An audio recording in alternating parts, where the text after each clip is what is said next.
வந்து உங்ககிட்ட பகிர்ந்து கொள்றேன்.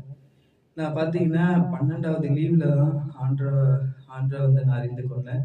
என் வீட்டுக்கிட்ட இருக்கிறவங்க, பொண்ணுன்றவங்க வந்து எங்க வீட்ல வந்து கிறிஸ்துமஸ் ஈவ் நடக்குது. அந்த பிரேயருக்கு வந்து கலந்துங்கன்னு சொல்லி அம்மாகிட்ட சொன்னாங்க. இந்து குடும்பத்துல, இந்து பேக்ரவுண்ட்ல இருந்து தான் வந்து நான் ஆண்டவர்கிட்ட வந்தேன். நான் சிம்பிளா சொல்லி முடிச்சிடுறேன். எனக்கு என்னன்னா, இத எல்லாருமே என்னுடைய சாட்சிய வந்து எல்லாருமே பார்க்கணும் அப்படின்றதுல அந்த வீடியோ ஷார்ட்டா முடியணும் அப்படின்றதுனால, நான் வந்து சிம்பிளா சொல்லி உங்களுக்கு முடிச்சிடுறேன். இது வந்து உண்மையான ஒரு ஆவிக்குரிய ஒரு சாட்சி.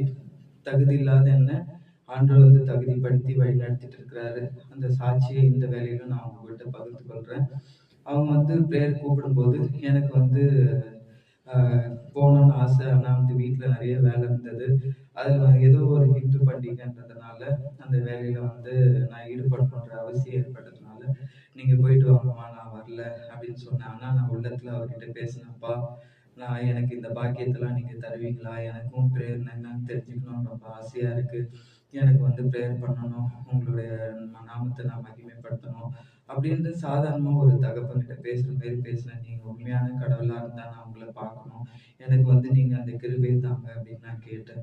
அப்போ வந்து கேட்டுட்டு அம்மா வந்து கேட்டேன். அவங்க வந்து எனக்கு எதுவும் புரியல. ஏதோ பிரேயர் பண்ணாங்க. நான் போனேன்னு சொன்னாங்க. ஆனா நான் உள்ளத்துல அவர்கிட்ட கேட்டேன். அப்பா நான் உண்மையான கடவுளா நீங்க இருந்தா நான் உங்கள பார்க்கணும்னு கேட்கும்போது அன்னைக்கு இரவே நான் வந்து அவர தரிசிச்சேன். அப்போ வந்து எனக்கு அவர் வாய அசைச்சு பேசுறத சொல்லிக் குடுத்தாரு. அவர் சொன்ன வார்த்தைகள் எல்லாம் நான் சொன்னேன்.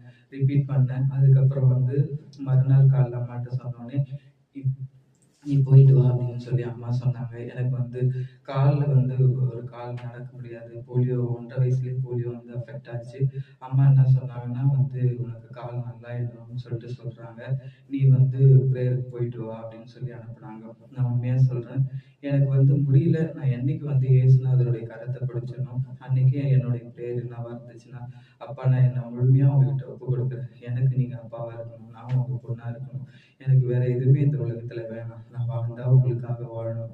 உங்க அன்பு மட்டும் எனக்கு போதும். எனக்கு கால் நல்லாவணுன்றதுக்கு தான் அம்மா என்ன உங்ககிட்ட அனுப்புறாங்க. நான் உண்மையா சொல்றேன்ப்பா, எனக்கு அதெல்லாம் எதுவுமே வேணாம். நான் உங்க பொண்ணா இருக்கணும். நீங்க வந்து என்னுடைய அப்பாவா இருக்கணும். உங்களுக்காக நான் வாழணும்." இது மட்டும் தான் நான் கேட்டுட்டே இருந்தேன். அதுக்கப்புறம் பிரேயருக்கு போன உடனே எனக்கு அந்நிய பாஷை, அக்கினி அபிஷேகம், ஆவியின் அபிஷேகம்லாம் என்னான்னே தெரியாது. அப்பவே எனக்கு எல்லா அபிஷேகத்தையும், எல்லா ஆசீர்வாதமும் வீட்ல இருந்தபடியே நான் ஜெபிக்கும்போது அந்த ஆசீர்வாதத்த எனக்கு குடுத்தாரு. அதுக்கப்புறம் நெறைய தடைகள்லாம் வந்தது. எல்லா தடைகளையும் மீறி ரகசியமா நான் போயிட்டு வருவேன். தெரிஞ்சா உதவாங்குவேன்.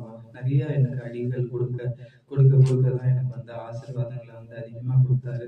எனக்கு எல்லாத்தையும் ஆண்டவர்